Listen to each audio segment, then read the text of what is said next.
Atiku's camp move against Wike, Ortom, and others expand plots to Edo, Lagos, and Ekiti. Hello everyone, thank you for joining us once again on the channel. I'd like to say a very big welcome to you all. Thank you so much for your support and your cooperation shown to us on our channel. Now please do well to like, share and subscribe to our posts.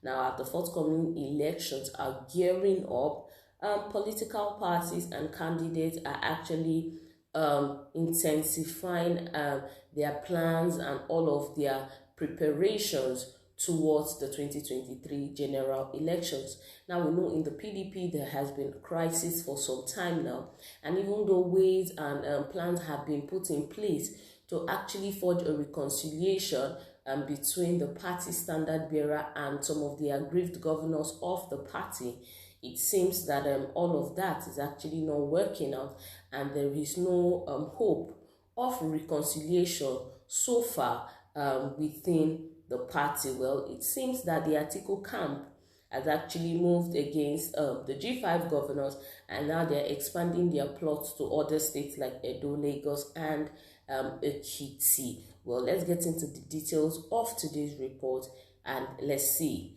Now, the camp of the People's Democratic Party's PDP's presidential candidate, Atiku Abubakar, has intensified plots to neutralize the stronghold of Governor Nyesom Wike-led G5 governors in their respective states.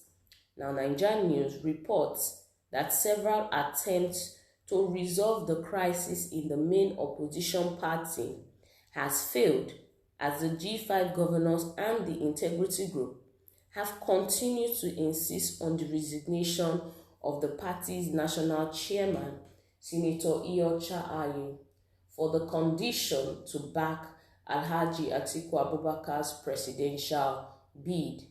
Now, members of the Integrity Group include Governor Nyesom Wike of Rivers State, Governor Okezie Ikpeazu of Abia State, Governor Samuel Ortom of Benue State, Governor Ifeanyi Ugwuanyi of Enugu State, Governor Seyi Makinde of Oyo State, former Governor Ayodele Fayose of Ekiti, Chief Olabode George, former Governor Donald Duke of Cross River, Chief Don Obi, the PDP National Chairman, Taofiq Arapaja, and many others. Now, loyalists of the People's Democratic Party's presidential candidate now feel that the opposition must secure the support of more PDP chieftains and members in the current state to boost their chances of winning next year's election. Now, according to sources, the Atiku's camp has started recruiting party chieftains across the southern states, where there are fears that the Atiku-Ayu combination as a presidential candidate and a party chairman is not in the best interest of the South. Now, Atiku's allies are set to be determined to take control of Benue State from Governor Ortom, vowing not to allow anyone to rubbish Ayu in his home state.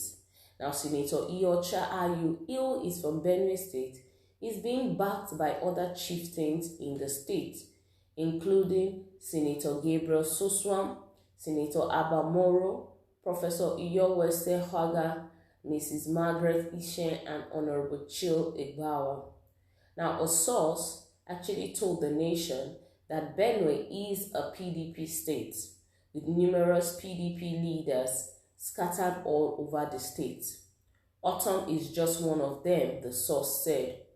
With the national chairman and our senators ready to support Atiku, the party is strongly behind him and he will do well in Benue State next year.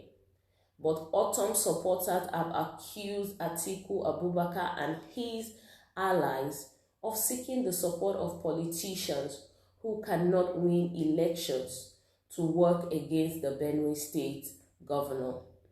We are not unaware of the move by these people to infiltrate Benue PDP, but I can tell you that our leaders are resolute in their support for Governor Ortom, the source said. Yes, a few politicians who cannot win elections on their own without Ortom's support are being recruited. But unless the right thing is done, Ortom will triumph over them all.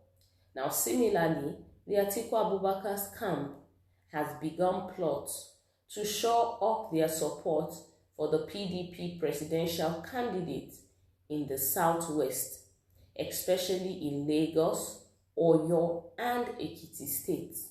Now, the camp is working with Lagos chieftains like Olajide Adeniran, the governorship candidate in Lagos State, Engineer Adedeji Doherty, Adetokunbo Pierce, the state PDP chairman, Mr. Phyllis Ajovi, the former minister, Dr. Abimbola Ogunkelu, BOT member, Mrs. Aduke Minor, the former chairman of the party, Captain Tunji Shell, Mr. Wahab Owonokan, Mr. Shegun Adewale Eroland, and the state working committee of the party, among many other leading party chieftains.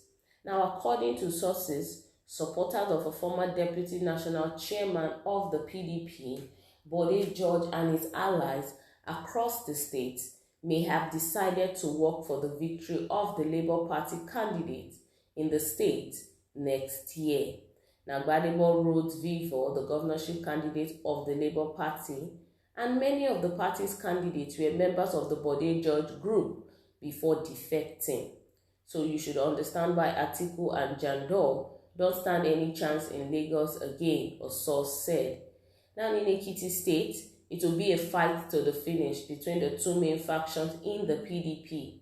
While former Governor Ayodele Fayose remains committed to the G5 governors, the faction led by Senator Abiodun Olujumi is working for Atiku.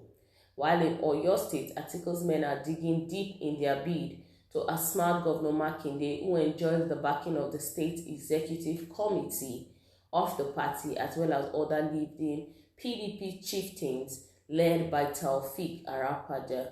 Now, in Rivers, Atiku has recruited some prominent chieftains of the party who are now working for his aspiration across the state. However, Wike and his supporters are in the state chapter of the PDP are unrelenting in their resolve to hold firm to the control of the party. While in Edo State, Governor Godwin Obaseki is working hard to deliver the state for Atiku in 2023, but Dan Obi is a strong member of the Integrity Group. A source told that Atiku's performance in the Southeast will determine how well the zonal structure can help him in Enugu and Abia states.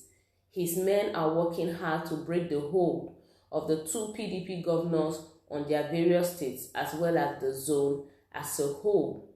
If Atiku's men succeed, he will know by the number of votes he gets from here compared to what he used to get.